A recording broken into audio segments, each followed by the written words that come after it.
Assalamualaikum warahmatullahi wabarakatuh. Waalaikumsalam. Sahabat Pusko, berjumpa kembali di Idea Club. Kali ini kita akan membincang tulisan Mas Aditya Prastian. Ini carut marut gig worker di Indonesia yang dipublish Malang Pusko Media di kolom Idea pada tanggal 11 September Rabu 2024, berarti kemarin ya. Harusnya memang kita take kemarin, tapi karena Mas Adit tiba-tiba ada agenda di kampus. Sebelum kita berbincang dengan Mas Adit nanti tentang gig worker, apa sih itu gig worker dan lain sebagainya, saya perkenalkan dulu siapa sih Mas Aditya Prastian Supriyadi ini. Gelarnya tidak saya tulis sih, SHM SHMH. Ini pasti lagi ngejar doktornya ini. Amin. Beliau adalah dosen hukum ekonomi Fakultas Syariah Universitas Islam Negeri Malang, Maulana Malik Ibrahim. Ya, terus kemudian anggota bidang promosi dan marketing UIN Malang. Ya, beliau juga aktif menulis di Malang Pusko Media ini bahkan sejak sebelum di Malang Pusko, sejak Malang Pos awal 2020 beliau sudah menulis, dan saya menemukan beliau ini waktu COVID ya. Kita bina terus di tengah kesibukannya menjadi dosen, karena Malang Pusko Media menginginkan para penulis-penulis dari semua kampus yang ada di Malang Raya, ya kan, ada Universitas Muhammadiyah Malang, Unisma, Universitas Brawijaya, terus kemudian UIN Malang, Universitas Negeri Malang, dan kampus-kampus lain yang punya potensi juga untuk menyalurkan gagasan dan ide-idenya untuk Malang Raya dan Indonesia. Mas Adit, mungkin bisa diawali, kenapa sih kok bukan tiba-tiba, karena memang kapan hari akhir Agustus itu ada demonstrasi ojol ya, apa ini ada kaitannya? Carut marut gig worker di Indonesia, dan apa sih sebenarnya gig worker itu ya, biar masyarakat juga tahu ini. Biar ini. Baik, Mas Adit. Ya, sebelumnya saya ucapkan terima kasih kepada yang terhormat. Saya langsung disambut oleh Bapak Redaktur atau Mas Redaktur Mas Halim ya, karena saya sudah diberikan kesempatan yang luar biasa diundang di Idea Club Malang Pusko Media. Kemudian saya akan mencoba mengeksplor kira-kira apa yang menjadi nilai penting dan urgensi, sebagaimana pertanyaan dari Mas Halim, kira-kira gig worker itu seperti apa ya. Mungkin Mas Halim, memang ada kaitannya dengan seperti ojol dari Grab dan Gojek. Tapi sebelum saya masuk pada gig worker, kita perlu paham dulu yang namanya gig ekonomi. Karena gig worker itu berasal dari gig ekonomi. Gig ekonomi itu adalah salah satu perkembangan ekonomi di era modern yang kemudian dari pengaruh disrupsi teknologi yang akhirnya merubah paradigma ekonomi itu tidak hanya bersifat tradisional. Ekonomi tradisional itu kan ya orang ketemu, deal, beli, pulang. Tapi ketika ada perkembangan teknologi, di situ ada integrasi antara teknologi dan yang ekonomi yang akhirnya membuahkan suatu inovasi ekonomi yang lebih menarik, di mana bisnis tidak hanya lagi terjadi di lapangan, tapi memanfaatkan teknologi yang akhirnya memunculkan berbagai platform yang sering kita temui seperti Grab, Gojek, Maxim, dan banyak platform yang lainnya. Dan orang yang bekerja di platform tersebut dinamakan gig worker. Nah, lalu kenapa kok namanya beda sendiri ya? Kenapa kok nggak disebut sebagai pekerja saja? Kok ada gignya nih? Ya karena satu, memang berkecimpung di dunia gig itu sendiri, di gig ekonomi. Yang kedua, gig worker yang berkecimpung di dunia gig ekonomi ada karakteristik yang memang berbeda dengan pekerja formal pada umumnya. Pekerja gig atau gig worker itu lebih punya pekerjaan yang fleksibel. Tidak ada ikatan formal dengan atasan, jamnya bisa diatur sendiri, waktunya bisa diatur sendiri, targetnya pun bisa diatur sendiri. Termasuk pendapatannya. Termasuk pendapatan.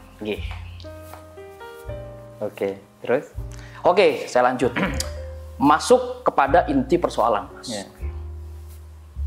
bahwa sebenarnya di sini kalau saya melihat berbagai perkembangan yang ada, terjadi sebuah anomali.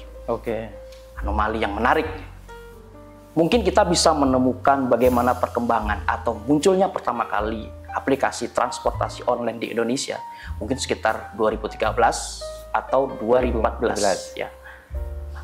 Sebenarnya pekerjaan transportasi online ini kan sebenarnya hanya pekerjaan tambahan, sampingan. Di mana pekerja formal yang kiranya dari pendapatan dari pekerjaan yang dia lakukan itu kemudian nggak cukup, makanya dia sampingan mengambil driver online, apakah itu ojek, Gojek atau Grab. Namun ternyata pada saat itu apa yang terjadi di lapangan di masa lalu, pekerjaan driver online ini sangat menjanjikan, sangat luar biasa. Penghasilannya itu lebih besar daripada yang ia dapat sebagai pekerja formal. Mungkin kalau kita bicara ilmiah, saya mengutip survei Litbang Kompas di tahun 2014, itu Mas, penghasilan seorang driver Gojek online itu 1 bulan bisa mencapai 10 juta rupiah. Itu bukan nilai yang sedikit Mas. Tahun 2014. Dengan durasi berapa jam? 1 hari.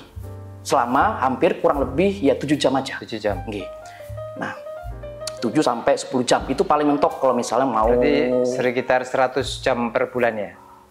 Sebelumnya nggak segitu Mas. Ya ini belum kita masuk ke paradoks lagi nanti ini. Nah, akhirnya kalau misalnya tadi kita bandingkan Mas, 10 juta per bulan kalau dibandingkan dengan UMR Malang tahun 2014, itu kan mungkin hampir 5 kali lipat. Tapi akhirnya di sini banyak orang melihat peluang. Oh, ini sepertinya salah satu sumber profesi yang menarik. Orang kira banyak banting setir. Aku mau keluar aja. Kayaknya Gojek, Grab ini lebih menguntungkan. Ya karena memang banyak dari insentif yang ditawarkan besar-besaran dari platform. Yang akhirnya anomalinya adalah driver Gojek untuk sektor gig ekonomi menjadi pekerjaan tetap. Meskipun sebenarnya itu kan sektor pekerjaan informal. Ya tapi karena memang di situ menggiurkan, orang banyak beralih. Yang akhirnya Gojek menjadi salah satu profesi dari pekerjaan yang dipilih oleh masyarakat. Dan kita masuk paradoks. Ya. Ada suatu bumerang yang akhirnya diterima, kok mengapa tiba-tiba yang dulu ini merupakan profesi yang menarik, kok sekarang menjadi problem. Nah, di sini masalahnya. Mas, sebelum masuk ke sana, itu kira-kira sudah berjalan berapa tahun dan puncaknya Agustus kemarin itu? Maksudnya paradoksnya itu sudah mulai terasa itu berapa tahun sebelumnya? Baik, apabila saya melihat dari perkembangan dari gig worker di sektor dari ojek online ini, memang di tahun pertama itu bahasanya kalau aplikasi itu kan pengenalan ya. Kalau pengenalan itu kan banyak promosi untuk bisa menarik para mitra yang disebut sebagai driver agar kemudian bisa menggunakan aplikasi ini untuk kerjasama, kolaborasi. Tapi tahun ke tahun, ya aplikasi itu mungkin melihat rasa-rasanya ada peluang yang bisa diatur, di mana di sini aplikasi melihat peluang atau platform itu melihat suatu peluang bahwa semakin hari customernya itu semakin banyak. Maka rasa-rasanya perlu diambil kebijakan dari platform untuk bisa menambah beban kerja. Kemudian menambah dari target pendapatan yang akhirnya setiap tahun itu menambah. Mungkin bisa jadi nggak setahun Mas, mungkin bisa jadi dalam 3 bulan itu ada perubahan kebijakan dari platform yang mungkin misalnya ya kasarnya pada minggu ini target 10 bintang misalnya itu mungkin bisa dapat 100.000, tapi bisa jadi karena semakin ramai 3 minggu kemudian itu bisa dirubah, misalnya yang awalnya 10 jadi 15, nama saya sekarang, nah sekarang saya mungkin lebih banyak sekarang. Akhirnya puncaknya mungkin tadi sempat disinggung di mana tanggal 29 Agustus teman-teman kita, rekan-rekan kita atau saudara-saudara kita dalam kemanusiaan sedang memperjuangkan nasibnya yang sedang terancam karena mereka adalah tulang punggung keluarga yang pekerjaannya makin riskan tapi kurang proteksi yang bisa diberikan untuk menjadi pekerjaan yang lebih nyaman gitu. Mas Adit, tadi kan disebut ada karakteristik khusus ya, yang beda dengan pekerja formal ketika masuk di gig ekonomi dan pekerjanya itu disebut gig worker. Benar. Nah, tadi Mas Adit belum menyebut karakteristiknya itu, kemudian sehingga sampai harusnya kan sudah diketahui di awal bahwa kondisi status ketika masuk di platform atau kemudian menjadi mitra itu efeknya akan begini. Apakah itu tidak diketahui atau memang sengaja platform dalam tanda kutip itu merumuskan kebijakan seolah-olah nanti tidak bermasalah tapi kemudian bermasalah? Benar. Bagaimana? Ya, ini pertanyaan yang menarik dari Bapak Redaktur nih. Bagaimana dari statusnya yang akhirnya bisa menjadi pokok masalah ya. Oke, kita kembali ke karakteristik gig worker yang saya katakan tadi, bahwa bisa kita katakan secara singkat gig worker itu adalah pekerja independen atau bahasa kerennya freelancer. Freelancer, dia punya jam kerja sendiri, punya waktu sendiri, yang akhirnya Mas, seorang gig worker ini tidak terakomodasi dalam hukum ketenagaan kerjaan yang ada di Indonesia. Karena kalau saya mengutip Undang-Undang Nomor 13 Tahun 2003 tentang ketenagakerjaan, Undang-Undang Nomor 11 Tahun 2020 tentang Cipta Kerja, atau undang-undang lain yang berkaitan tata kerja, pekerja di Indonesia itu cuma ada 2 jenis, pekerja tetap dan pekerja non tetap. Pekerja tetap itu adalah pekerja dengan perjanjian waktu tidak tertentu atau PKWTT. Kalau pekerjaan non tetap itu adalah pekerjaan dengan perjanjian waktu tertentu atau pekerja PKWT atau kontrak. Sedangkan dari gig worker, khususnya dari driver ini nggak tahu masuknya mana, nggak ada. Akhirnya karena gig worker ini tidak ada ketentuan, disebut mitra, Mas. Mitra itu apa? Kalau kita mungkin menggali dasar hukum atau legalitas dari peraturan perundang-undangan yang ada di Indonesia, kita menemukan dalam Undang-Undang Nomor 20 Tahun 2008 tentang UMKM. Mitranya itu hanya hubungan sama UMKM. Ini kan bukan UMKM, ini adalah pekerja. Akhirnya apa? Karena dia itu posisinya sebagai mitra dan bukan pekerja, dia rentan tidak mendapatkan perlindungan. Jadinya apa? Akhirnya tidak ada batas pendapatan yang bisa diatur. Atau kemudian yang paling parah, yang dialami para rekan-rekan kita yang sedang berjuang di jalanan, itu nggak dapat asuransi, Mas. Nggak dapat jaminan pekerja sosial lain yang semestinya didapatkan. Dan bahkan saking bahasa kasar yang ngenesnya ya, kalau dulu mungkin santai, sekarang itu seorang ojek online itu harus menghabiskan 12 jam satu hari, atau bahasa kasarnya itu 100 jam per minggu.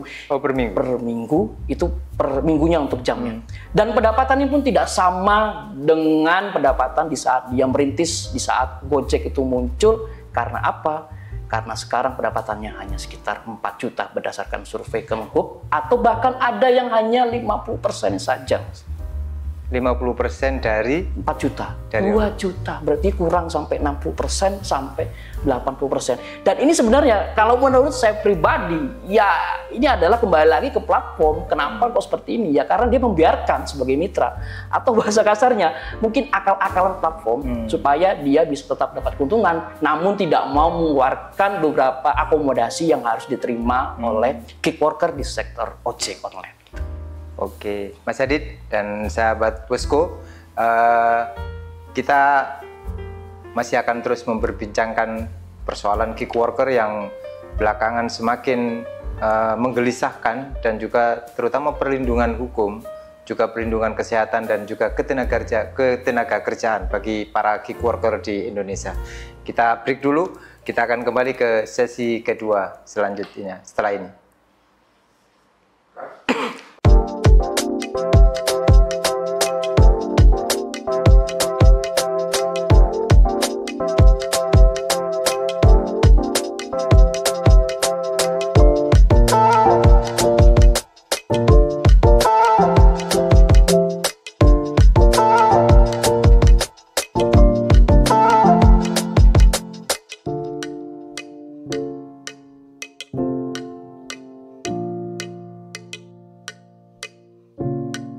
sahabat Posko, kita kembali ke Idea Clubs, masih membincang tentang carut marut gig worker di Indonesia bersama penulisnya Bapak Aditya Prastian Supriyadi, atau iki Bapak apa Mas ya? Mas monggo. Dosen Hukum Ekonomi Universitas Islam Negeri Maulana Malik Ibrahim Malang. Ya, Mas Adit, tadi sudah jenengan sampaikan bahwa memang ada karakteristik, ada peluang sebenarnya, ada potensi kelemahan di posisi antara gig worker dengan platform ini. Ya. Berarti bisa disimpulkan, kalau tadi Mas Adit bilang antara 2013-2014 mulai boomingnya tentang platform ini di Indonesia, yang itu kemudian survei Kompas juga menyebut bahwa ini menjadi pekerjaan, artinya bisa mengurangi 6, kalau nggak salah 6,9 ya, 6,9% pengangguran dalam tanda kutip di Indonesia dengan adanya gig worker ini. Namun setelah hampir 10 tahun berjalan ini, tepatnya terakhir kemarin Agustus 2024, persoalan kemudian muncul. Nah, selama 10 tahun ini, berarti memang benar-benar tidak ada payung hukum dan juga tidak ada upaya untuk dalam tanda kutip apakah negara ataukah DPR ataukah stakeholder terkait untuk dalam tanda kutip memperlakukan ya kan persoalan gig ekonomi di Indonesia ini terutama kepada platform dan juga para mitra. Itu mungkin bisa dikasih pencerahan mengenai bagaimana perjalanan gig ekonomi. Seorang gig worker, seorang pejuang jalanan yang rela panas-panasan, rela hujan-hujanan, mungkin rela kesambar petir Mas, demi satu tugas untuk bisa mengantarkan orderan yang kiranya tiap tahun itu mengalami problematika. Dan sebenarnya Mas, masalah-masalah terhadap riak-riak yang muncul terhadap gig worker, terutama untuk ojol ini, setiap tahun itu selalu disuarakan. Selalu disuarakan, karena memang masalahnya bukan terjadi sekali. Tapi memang kebijakan platform itu memang banyak dianggap kontroversi dari tahun ke tahun, yang kemudian mengakibatkan beratnya pekerjaan. Padahal ya saya di sini bukan ingin memandang negatif platform. Saya bersyukur platform itu bisa hadir di Indonesia, bisa menyelamatkan berapa juta pekerja di Indonesia yang gara-gara kalah persaingan di dunia disrupsi ini. Tapi kemudian di sini perlu ada kerjasama dari platform, apalagi dari negara. Itu malah tugasnya wajib. Karena gini Mas, kalau seandainya ini tidak ada respon progresif atau responsif dari negara, ini bahaya platform ini.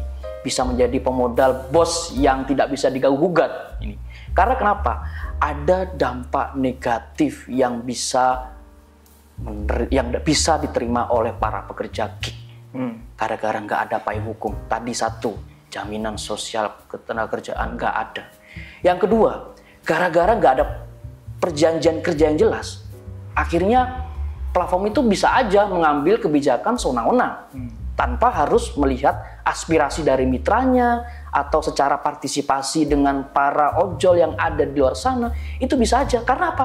Anda hanya sebagai mitra, saya bosnya, tidak ada kewajiban hukum. Nah, begini Mas, ini sebenarnya adalah salah satu masalah dari ekonomi mungkin terjadi pada saat revolusi industri, di mana dulu itu muncul yang nama istilahnya adagium homo economicus, di mana orang itu ingin memperkaya diri sendiri tanpa memperhatikan orang lain.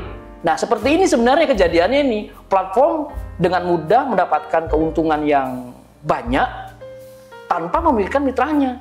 Kita mungkin bisa melihat beberapa data ya Mas.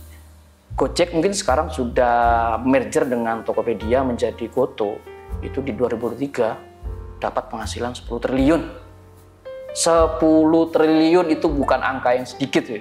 Kemudian Grab itu di kuartal 4 tahun 2023 itu laba bersihnya sekitar 170 miliar. Apa sulitnya sih mengeluarkan berapa persen untuk di situ?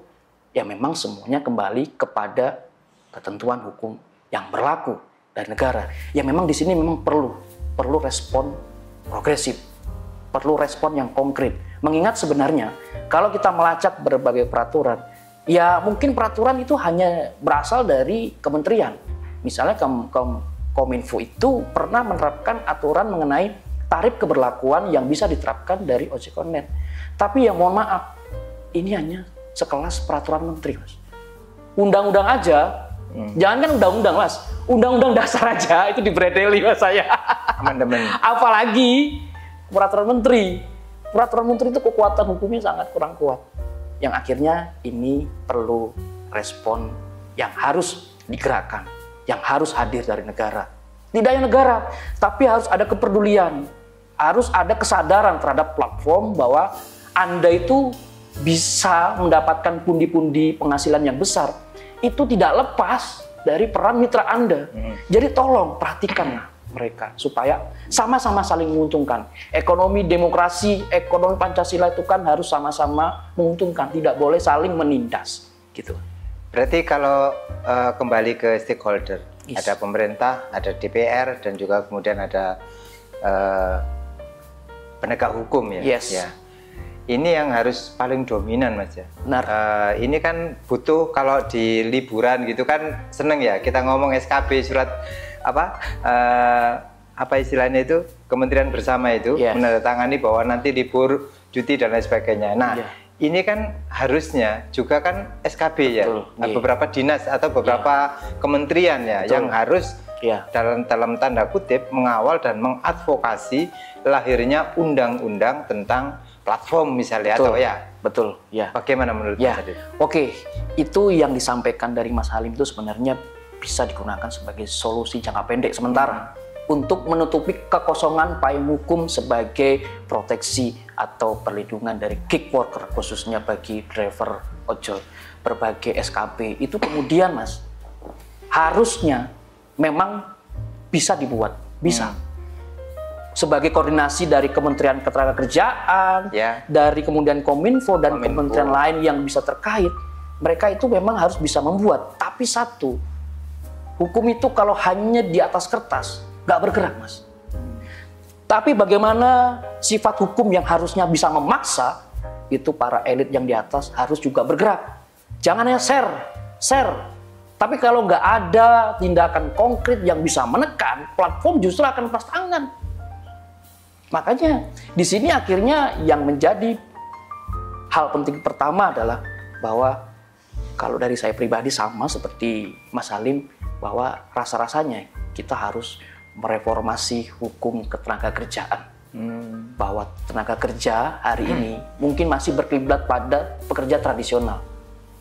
Tapi apakah pekerja atau undang-undang ketenagakerjaan kita hari ini bisa mengakomodir pekerja modern seperti gig ekonomi?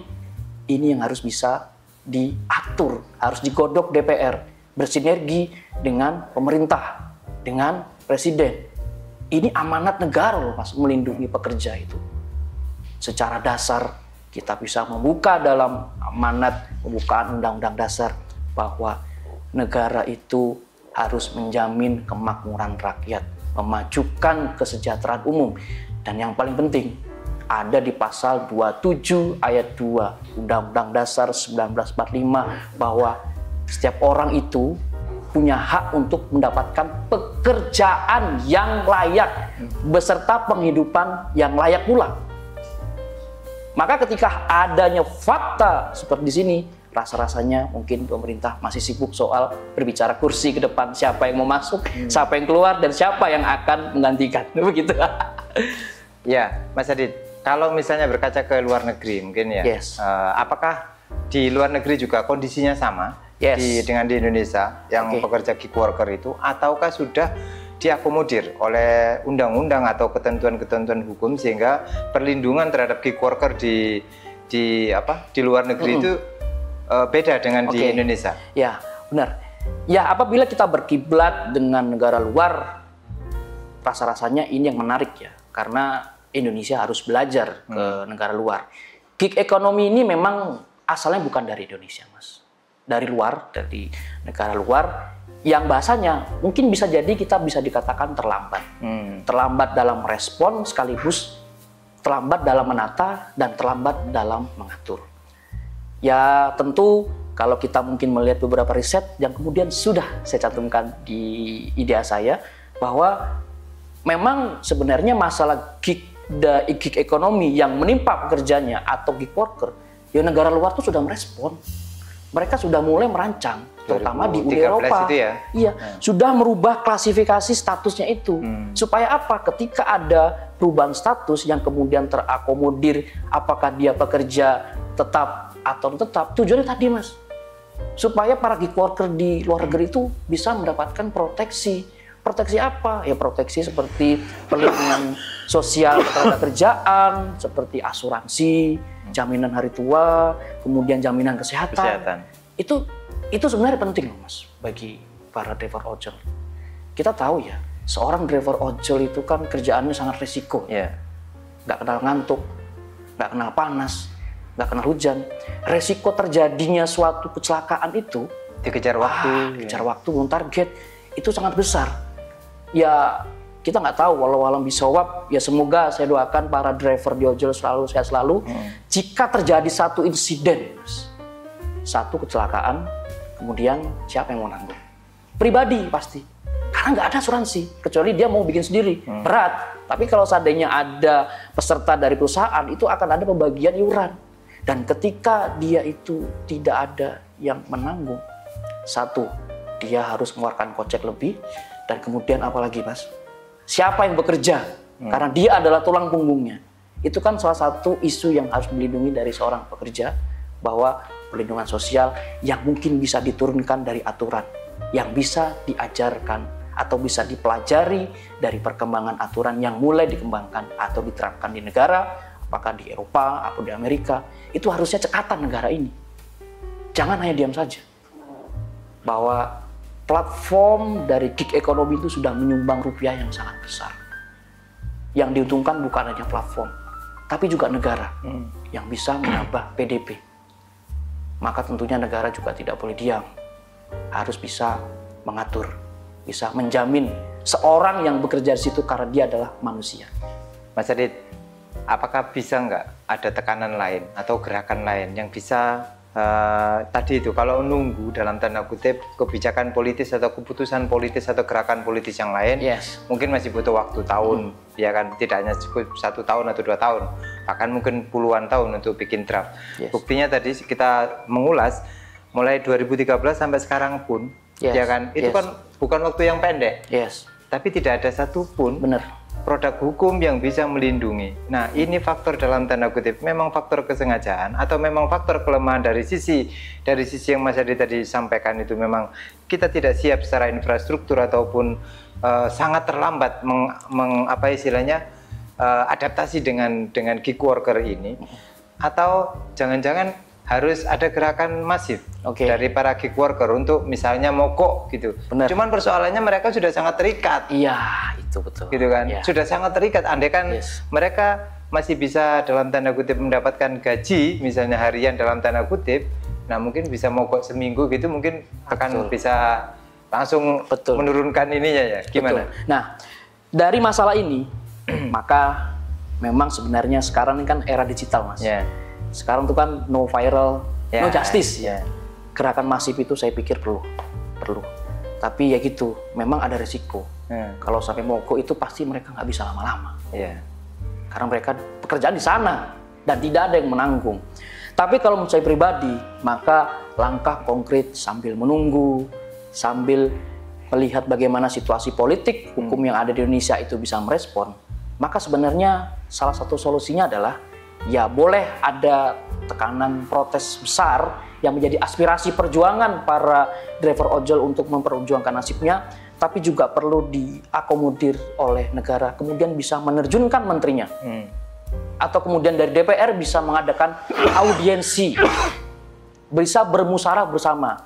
Kita undang platform, dipertemukan dari DPR, dari kementerian yang terkait, apakah tenaga kerja, kominfo, atau kementerian yang lain, kemudian mengambil perwakilan dari ojol untuk bisa rembuk bersama.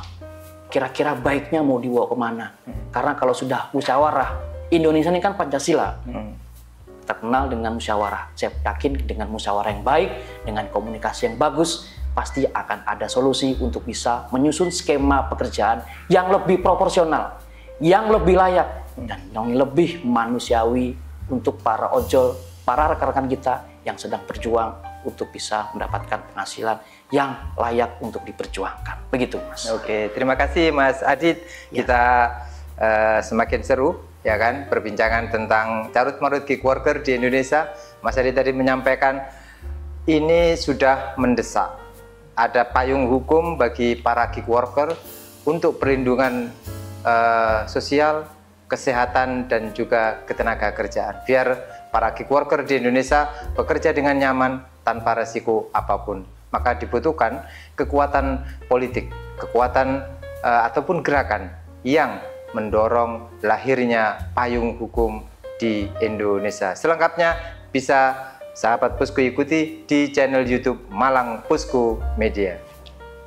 Saya tutup. Wassalamualaikum warahmatullahi wabarakatuh. Waalaikumsalam warahmatullahi wabarakatuh.